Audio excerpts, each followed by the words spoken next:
Moving on to question 3 now, from the CrashMaths Core Pure paper. We've got a question on vectors and 3D vectors here. For part A, we have to show that the vector I plus j plus k is perpendicular to both 3i minus 4j plus k and I plus j minus 2k. So the key for this part A is to remember that perpendicular vectors, if you dot the vectors together, they have to be equal to 0. So if we dot this vector with this one first, so that's going to be 1 times 3, so that's 3. 1 times minus 4, so minus 4. And then finally 1 times 1 is plus 1. So 3 minus 4 is minus 1, plus 1 is equal to 0.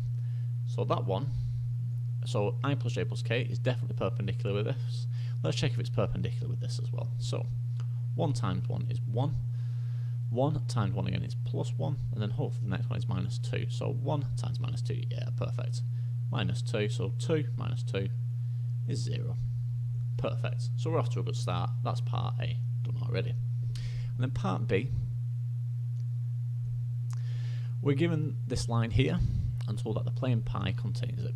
And it's parallel to I plus j minus 2k. And we have to find a Cartesian equation of the plane pi. We have to give our answer in the form ax plus by plus cz is equal to d. So 3 marks. And there's actually not too much work to this question. It's just a tricky one to start with. The easiest way I can recommend starting with this question is spotting that we need a point on the plane, and the point that's easiest to work with is making these 3 elements 0 here. So how do we make this side equal to 0? Well, that'll be when the numerator is 0. So what do we add? What must x be to get 0 here? So that must be 1, right? 1 minus 1 is 0. So my first point will be 1 there. My next one, so something plus 2 is equal to 0, so that must be minus 2. And then finally z minus 3, so that must mean z is 3, right? So we have that point there. This is my point that I'm working with. Now, we're told here that it's parallel, and we know this vector here is perpendicular to this parallel vector. So what we're actually going to use is this one, where are we at now? I've lost myself. Yeah, sorry. So we're going to use the vector here that we know is perpendicular to it already.